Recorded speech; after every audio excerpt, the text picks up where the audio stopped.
Hey guys, welcome to my May plan with me. I know this is a little out of order, but for anyone who didn't see my last video, I missed May, but I did put a lot of hard work into making the video. So I asked in my last video, my June update, if people still wanted to see it, and it was like an overwhelming yes. Every single person I think who commented said that they did want to see my May setup.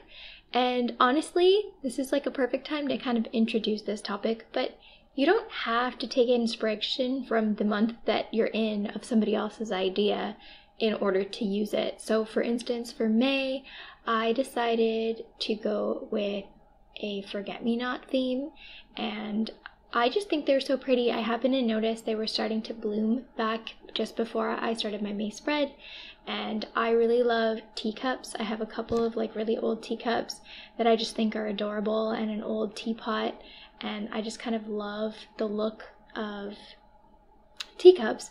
So I decided to do a teacup with a bunch of forget-me-nots in it, which I also think would be incredibly cute to grow like in your house or something, or to have like a little teacup plant of forget-me-nots. I think that would be super adorable.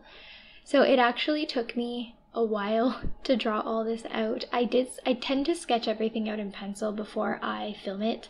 I'm sure many of you have noticed that in the past. I don't film my sketching, mostly because I do it on the couch. Like a lot of times I sit in front of the TV, or it's like late at night, and I just like sketch out whatever it is I'm going to do off camera, and I feel like that still keeps an element of like relaxation to it, because I love filming these videos for you guys. Like, I don't think I'll ever complain about that. I love making these videos, but when you go into filming it, it's not as comfortable as if you're just chilling out. Like, I've noticed I have to have my book on a certain angle, which isn't always, like, I usually like my books to be completely sideways to me, or my papers. Like, I very rarely draw with the paper like straight on with my body. And so a lot of times, like when you film, you're kind of on an awkward angle, and it takes some getting used to. I'm pretty good at it, I think now. Like, I'm pretty used to the angle, even though it's not ideal, into getting everything where I want it. But I do like to sketch things out because it's easier to trace on an angle than it is to draw on a weird angle. Anybody else out there who like doodles and draws, like, feel me. If it's on like a weird angle, it kind of feels funny. But yeah, I wanted to do forget-me-nots. I did leave this video a little bit longer, so I didn't speed it up quite as much as I do normally. So again, let me know if you think that's something you're into. I just thought it was kind of neat to see it a little bit less fast-paced, like just kind of, it's still not real time, obviously, by any means, but it's a little bit slower, so it's a little bit, I think, easier to see what it is I'm doing. There's still obviously some cuts here and there, because this video would be incredibly long if there weren't. Actually, it's hilarious. You can see I'm wearing a hoodie while I'm filming this video, and currently I'm like walking around the house in cotton shorts and a bikini top because it's 80 degrees in my house. And when I filmed this, it was probably still like high 60s inside. It took a while to heat up, and then once it heated up, it got like super hot. It's so hot right now. Like, it's actually, in the time that I'm doing the voiceover, it's July 2nd, which took me a really long time to do this. I'm so sorry, guys. We actually had a bunch of power outages. Like, I'm not even joking. I had this video up 3 separate times because I have to wait for everything. Like, I have to load the clips and then wait for everything to load in so that I can watch it back and do the voiceover. And every single time I would like turn on my computer to do it later, we would have a power outage and it would shut down the computer, and I just did not end up turning it back on. But it was crazy how many power outages. Like, one day our power was out for, I think one day it was like 2 days, it was 3 hours, and then one day it was like 7 hours before our power came back on, which also royally screwed up our fridge. Thankfully, that all like worked itself out. But yeah, that was quite a tangent. Anyway, I did do forget-me-nots. I think they turned out really cute, and I was, honestly, guys, I was so excited about this spread when I set it up, And I remember thinking, like, I filmed this video on, like, April 1st. Like, it was the very beginning of April when I filmed this, and I never got around to editing it. Like, I edited it, but I never got around to the voiceover, which was, like, highly annoying. But life just got away from me, and things got busy, and I was outside, and it just didn't work out. And I was really sad because I put so much work into this. Like, I thought this was one of the best spreads I've ever set up, and I completely didn't get a chance to figure my shit out, essentially. But so in April, I obviously did April showers, and then for May, I did May flowers, which happened to be forget-me-nots because that's what was blooming. Oh my goodness, I have a mosquito bite on my toe, and it's so itchy. And then I actually did, and it's coming up, I know it's coming up, I did some calligraphy in May because I was getting back into my dip pens, and there was a solid period of time where I was either painting, drawing, something artsy, calligraphy every single day, and I need to get back to doing that again. But obviously I was like working out in the garden and trying to get the yard ready, and we have baby chickens, and just sometimes you put too much on your plate and you have to take a step back. And this current step back happened to mean that my drawing, my journaling kind of had to take a back seat. I still need a journal. I still need to set up like my weeks, week to week. I need to set all that out and have something to look at so I know what I'm doing each day. But so I was still doing that, but the filming part of it and the Instagram and computer editing parts, they all had to kind of take a back seat because I had to get ready for everything else that was going on.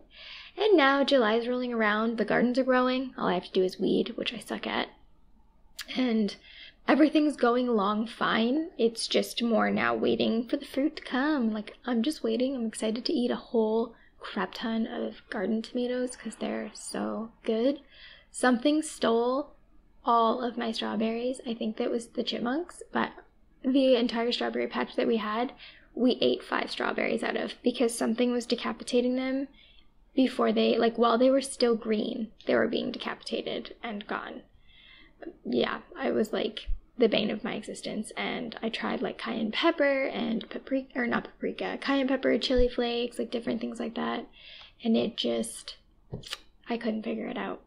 Anyway, this quote, if anybody can figure it out before I say this, like, you're amazing.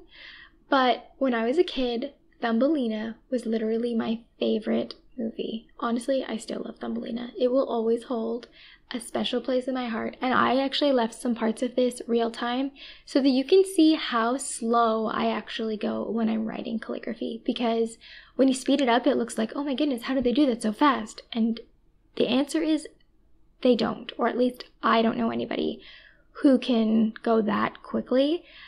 So I wanted to leave parts of this in real time, which is also why this video is a little longer, so that you can see how long it actually takes. And this is tracing, this isn't freehand, this is, I've already written it out in pencil. But just in case you feel bad about like not being able to go fast, I don't go fast either, I just speed up the video. But I don't know why, I love Thumbelina. I bought it online, it was like an online download thing through Xbox, and I found Thumbelina, and I downloaded it so that Adelaide and I could watch it, and this was right around when I filmed this, but I just love the part when she's down with the mole, and she's underground, and she loses the sun, and she's all sad, and she's like, once there was the sun, bright and warm and wonderful, shining like the love within my heart. And then it just gets all like dreamy and adorable. I don't know why, but literally those songs in that movie I used to think were just like so romantic and so cute, and pardon my terrible singing because it is not great, but like I literally belt out those songs while I watch with Adelaide because they are just like my childhood dream and I just loved them. So obviously I had to use one of those quotes in my journal.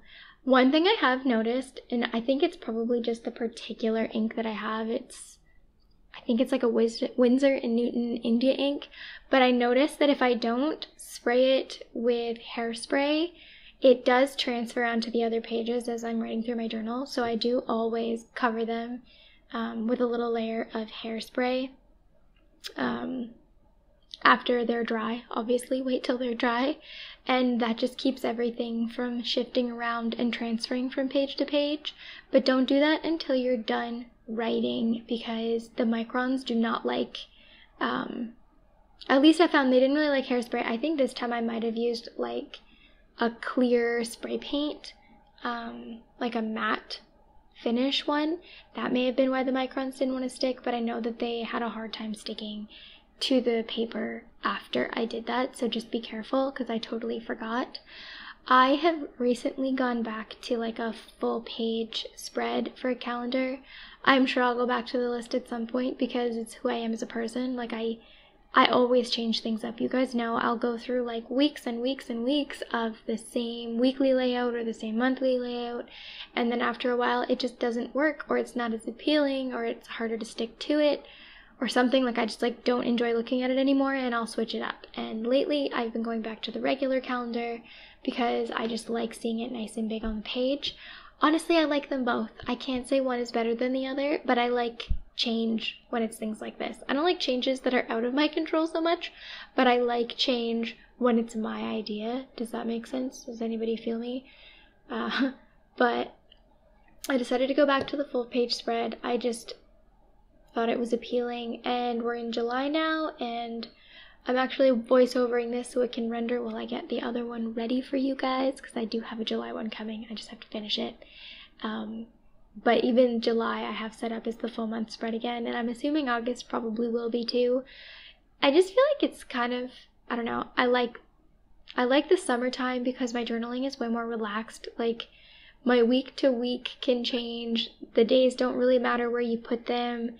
I barely have any appointments or anything like that. A lot of times they're just chore lists with the odd appointment here and there, or odd meetup with this person.